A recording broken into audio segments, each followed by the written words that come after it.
right, so question of the day. If social media didn't play a factor, whether it's in the comment section of YouTube videos, on your own Instagram, or just people you connect with, would you still buy shoes the manner in which you do? But also, would you be more easily able to get rid of sneakers? I want to touch on this very, very fast, okay? Because if you guys remember this clip from this recent video, again, I haven't worn these in like a year's time. So let's just go ahead and get to it. I'm sure you will have plenty to say in the comment section, and some of your comments may land in an upcoming video because I think it's going to add the very context that I'm thinking of for that video. So I said some of your comments may show up in a future video. Well, this is that future video right now on Talks with TJ. So thank you guys so much for tuning in. I'm ready. I have made the decision that yes, the Carmine 6 and the Air Jordan 13 Flint, they will leave the collection. I will likely post those for sale on my Instagram at talkswith.tj later on this month in February because they're just not serving a purpose in the fact that I don't reach for them, I don't wear them, I love them, I wanted them at a certain point. And some of that is certainly based on what they mean within sneaker culture because a lot of us do get caught up in that. We do, but there are so many elements of sneaker culture in itself that's great, and it doesn't have to be in terms of you hanging on to things or having to chase every single pair, right? One thing I love about this culture is just the community, the conversations, and how we connect across so many different facets of life centered around sneakers itself, right? We continue to have these conversations, we connect. You guys are seeing this evolution and how I'm choosing to go about buying less and getting rid of things, but that doesn't mean I love these pairs, I love sneakers in general any less. It does mean that I don't necessarily see a reason to hold on to these pairs in my closet. And that hurt some of you. Like some of you expressed that you were hurt, like deep down in your soul you were hurt because I was getting rid of these pairs that you found just so ridiculously special in your life. And trust me, I get it. I fully understand. But I do think that it's those things right there, right? Seeing comments, whether it's under videos or your own social media post about, hey, I'm thinking of getting rid of something, and people will go, how dare you? There's no way you could get rid of those. I could never do that to myself. I could never see myself giving these shoes up. Yeah, and I think that actually causes a lot of people to hold on to these pairs, right? Like they may be drowning in limited space and it just becomes really overwhelming. They can barely get to the shoes they really want to wear, and it's time for a clean out, but they're actually held back or apprehensive to start that clean out because of what other people are going to say, or they understand that now, like it's that daunting reality that these mean so much, so how can I get rid of them?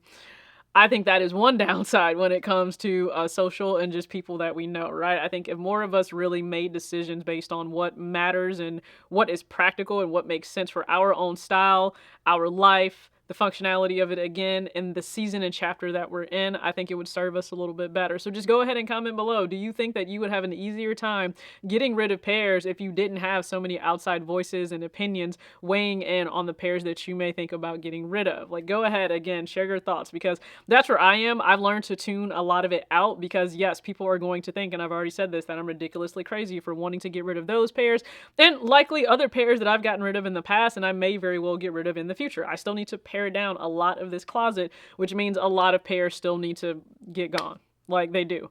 Is it easy? Not necessarily, but that's one reason why I've taken such a long time in terms of this whole past year to really think about the pairs that I'm wearing and I'm not wearing. I told you guys I have a list and I have looked at it and I'm like, whoa, to get to 75 or 100, like it is, you get there so quickly. So I do think that trying to block out some of that noise is really beneficial. I also think that some people within sneakers, hearing so many outside opinions sometimes also keeps you back from trying different brands, right? Think about the number of times you may look under a post and people are like, I can't believe that you guys are actually wearing New Balance and Saucony and Asics over Jordan. Like, what is wrong with you people? You're outside your minds. Those are the things that we're seeing right now in 2025. And it's interesting because we say all the time, buy what you like and it should be individual style. I think that's absolute bullshit. I do. I don't think people actually believe that or think that because the second someone does branch out to try a brand or a style that simply they just don't rock with or doesn't have the hype that they think is respectable within sneakers and footwear, then it's a problem or it's whack or it's lame or it's so many other things.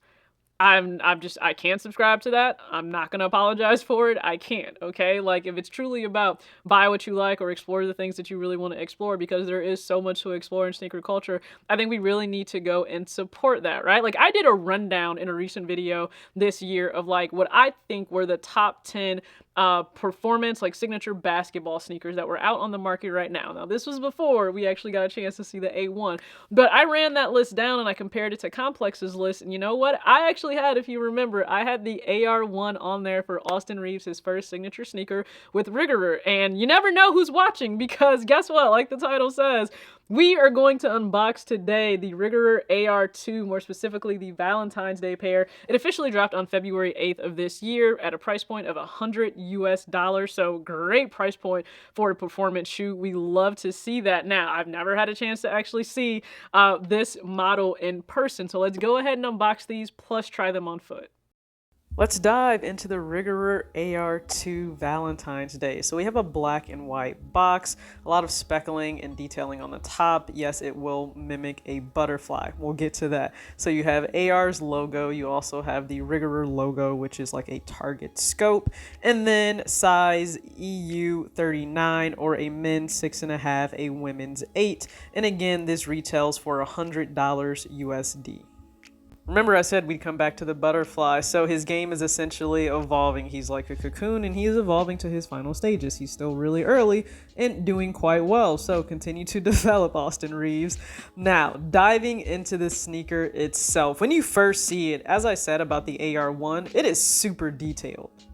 Clearly, this is a Valentine's Day themed sneaker, so you will certainly get a lot of Valentine's Day motifs in the sneaker itself. But just taking a look at it overall, it really is only comprised of two colors. You have white and pink. So we have AR's logo again on the middle of the lateral side. And as you can see here, I love the rose detail that is stitched on the very top within the toe box area. So I am quite a fan of that. Really nice detailing there. Now, for one of the overlays here on the panel, you can see roses are on the white upper of the sneaker in a really dark gray. I'm not going to say black. It does seem like it's a really dark gray, but that will wrap all the way around to the other side of the sneaker. And here on the medial side, you can see it's written there at the moment. The actual upper of the sneaker itself, similar to other basketball performance sneakers, we have a woven textile material. Again, very intricate and detailed. I really do appreciate the look of it. And when we get back to the lateral side, so let's look at the midsole itself. You do have TPU as the actual foam and cushioning in the sneaker, and it is a bit exposed here along the back, a lot of texture. And then again on the lateral side of the sneaker itself. Before we get to the outsole, the Rigorer logo is on the back. So again, a lot of detail and branding here. I actually quite like the underlay. Again, Valentine's Day theme. They have gone all the way in. And the laces. So a very small feature, but I do like that even the laces have a bit of texture on them. AR's logo again in pink on the white tongue, which is really nicely cushioned. If we look at the back of the tongue, it says "for you," meaning specifically for you 1,000 times over. So this is clearly for the lover girls and lover boys, and we love that. So let's go to the back because this is super detailed for Austin Reeves on the outsole. First up, his birthday, May 29th, 1998. We have the Rigorer logo again. Newark, which is his birthplace, so got to give a shout out to the hometown there. And then, of course, paying homage to his college, OU, aka Oklahoma Sooners. And then the 2021 draft, which of course was really interesting because he opted to not sign with the Pistons and now he's with the Lakers. And then we have 4/28/2022. I tried to figure out what that was and I actually had no luck. So if you guys know, if you are big Austin Reeves fans, please go ahead and comment that below. And then again, the AR logo. Now, the big praise for this specific sneaker is the butterfly wing TPU anti-torsion sole this sneaker features, which, as you can imagine, it resists torsion. It also helps to reduce the burden on the arch of the foot, but then to improve the rigidity. So again, if you are moving laterally a lot, you don't want your ankles, of course, to roll over. So that is what this sneaker is supposed to provide. And then also it states that it has a 70% bounce back rate. I think his AR1 had a 80%, I believe, from me watching Wear Tester's video. So again, it is meant to provide you a lot of reactionary comfort when on the court. And if you guys have ever seen Austin play, he is all over the place. Now, in terms of comfort, I actually gotta give it to the AR2. It's a really comfortable pair to have on foot, especially for it being performance. Like, I would actually go ahead and give these like an 8 out of 10. Now, I need something to compare that to, so I broke out a Curry. That's right, the Sesame Street Curry. I went ahead and broke that out here on screen. You guys will be able to see, just to give it something to compare the comfort to. And so for me, that Curry is a 10 out of 10, but for the AR2, again, I would go ahead and give it an 8 out of 10. And in terms of sizing, for me personally, as of just right now, this would be more of a lifestyle choice to have on foot, because again, I'm not someone that gets on the court a ton anymore. But in terms of sizing, this is a 6.5, so that does give me some room in the toe area. And I've also seen comments say, people, hey, go ahead and go up that half size because it is more comfortable, especially if you are a wide foot. So I would say, to be safe, you can go up half size. If you would like a tighter fit, then go true to size in these.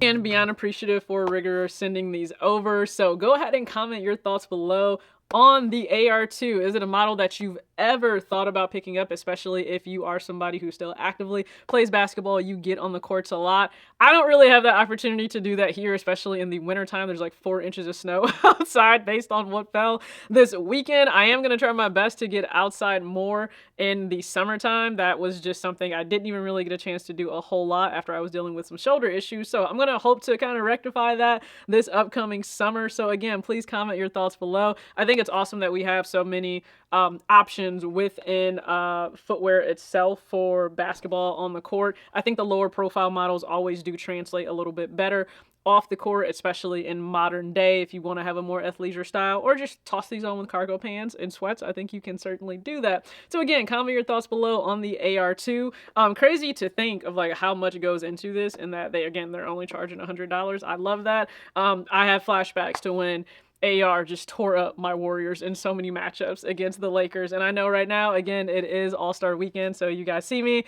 Gotta rep my Dubs, okay? I do. And this weekend has been interesting. I know some people don't have like the best, they're not that happy, right? That so much went down in terms of the Bay getting a lot of sneakers. But you know what? In terms of it being an activation for All-Star Weekend, I think it makes perfect sense. I really do. That's just my thoughts, because they're gonna do that within probably likely LA. And if this were going down, let's say in New York right now, I don't think that those in New York would feel any kind of way, because they would be the ones reaping the benefits. So those in the Bay that are able to enjoy so much that's dropping, I really love that for you. Please, again, go ahead and comment your thoughts below on the question posed here in this video, and then also your thoughts on the AR2. I am definitely in a paying it forward type of mentality in 2025, so just always stay tuned to my Instagram at talkstylewith.tj. Never know how I could choose to try to give back to the community. As always, act your age, not your shoe size. Peace.